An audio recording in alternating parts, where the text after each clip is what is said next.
Looking out over the ocean toward the horizon, sun, sea, and sky form an endless vista, a never-ending cycle of tide, wind, and waves. Here, far from shore, strange events have unfolded. These stories stretch the boundaries of our imagination and challenge our beliefs. This is a true story of such events from the accounts of the sailors and naval aviators who experienced them. Professional military service members who want the world to know that what they encountered is real. Even more troubling, our military has no explanation. The answers seem to elude everyone, like reflections on the waves, yet they are out there.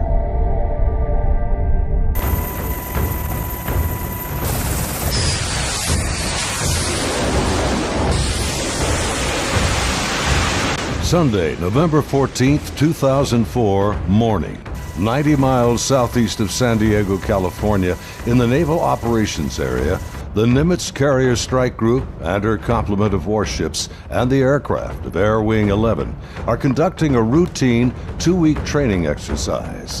The NIMITZ deck crew is busy launching FA-18F Super Hornets, helicopters, and E-2 Hawkeye electronic warfare planes. The mission? Simulated air defense, or ADAX training over the Pacific. The winds are calm, the skies are clear, a near-perfect day for flying.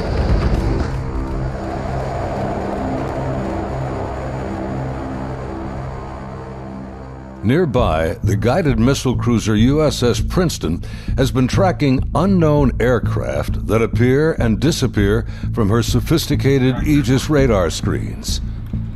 The Spy-1 radar is one of the most advanced sensors ever deployed.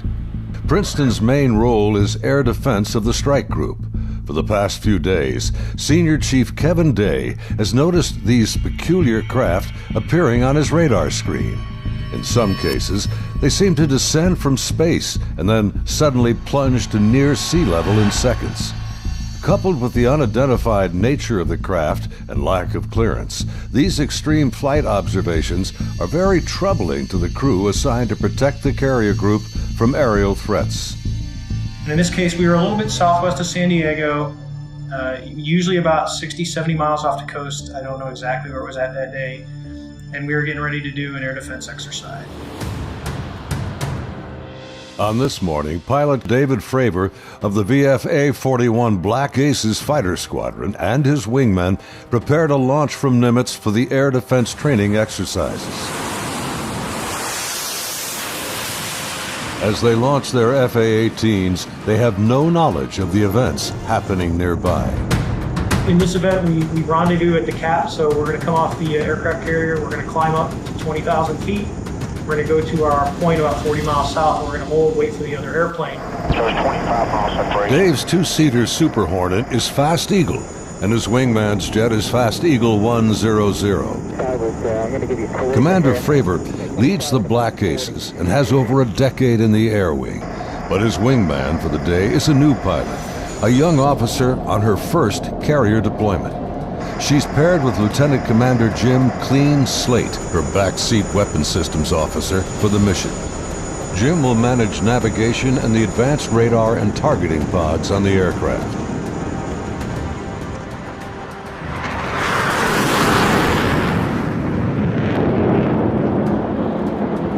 Overhead, an E-2 Hawkeye from the Wallbanger Squadron is on station directing the aircraft.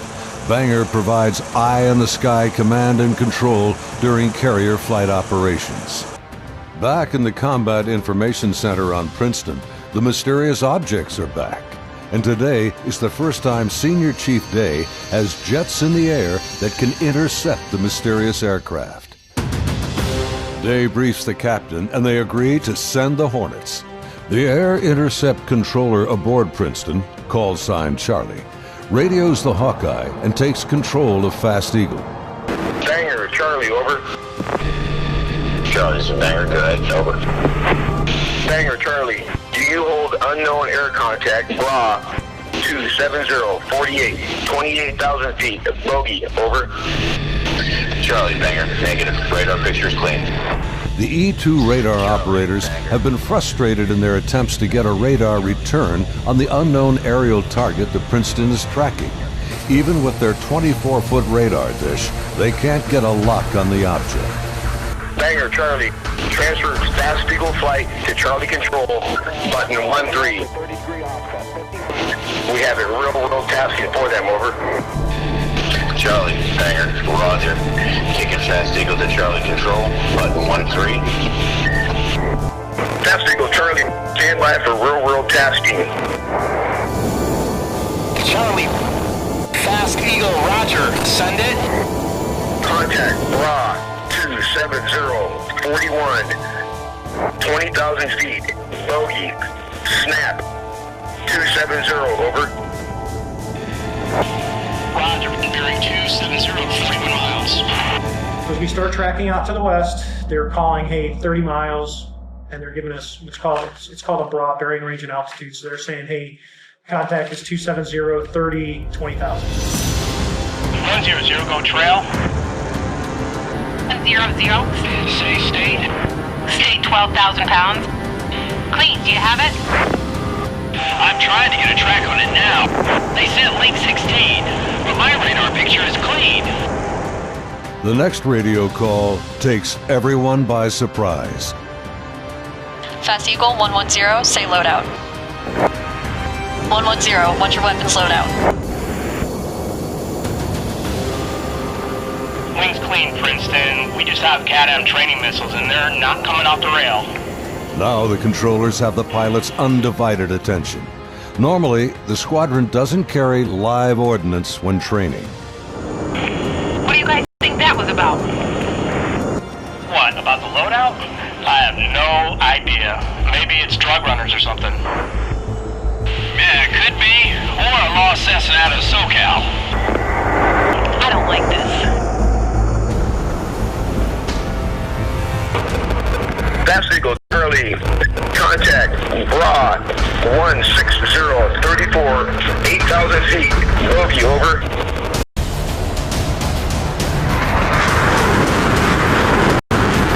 Roger, 34 miles at 8,000.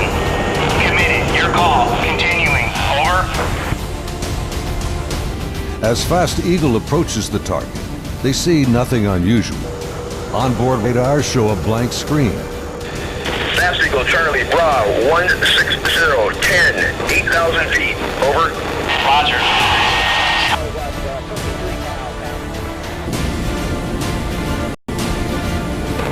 Fast Eagle Charlie, merge plot, over.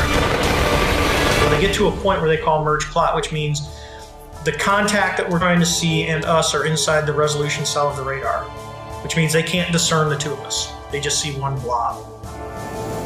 The object appears stationary. I had it at 17.7. Showing, you get basically no airspeed on it. Hey, you guys seeing us?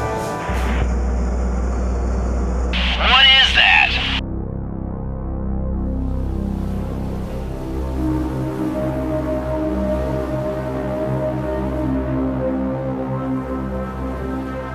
And I see something in the water, and it looks like about the size of a 737 in the water, pointing east. 100, anchor here, Angels 24. Roger. Charlie, Fast Eagle. We're observing something in the water here, possibly aircraft in the water at the merge plot, just north of our position, about 2 miles. Charlie, roger. I'm descending to Angels 14 to take a look. Do you think that's our unknown? Not sure. Radar's clean. As Commander Fravor gets closer to the underwater object, he suddenly spots another craft above it, a much smaller white object with an oblong shape, hovering and darting just above the waves.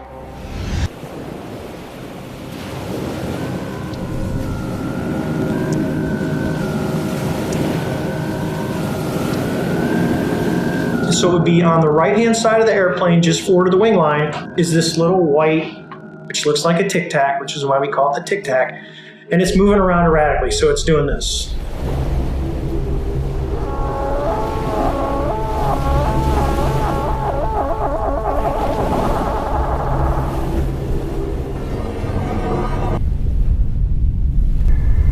Suddenly, the object begins to rise into the air.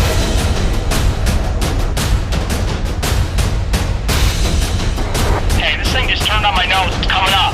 2 miles.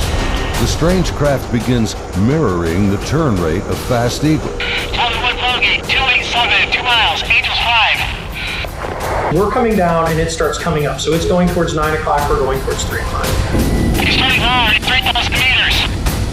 And we do this all the way around until I get all the way back towards about the 9 o'clock position. Engage.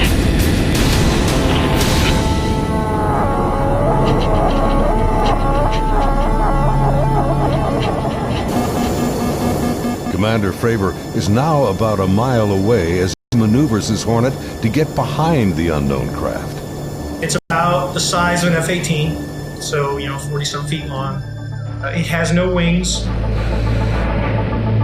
As the dogfight unfolds, he quickly turns and dives to bring his jet's nose ahead of the object to close the distance.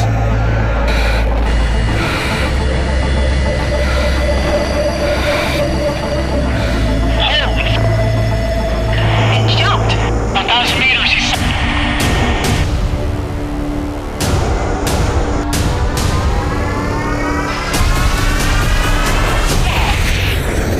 I lost it.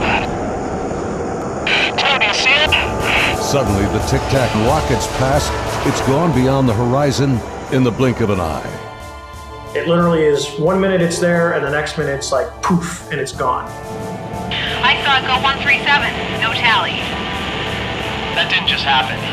Say again.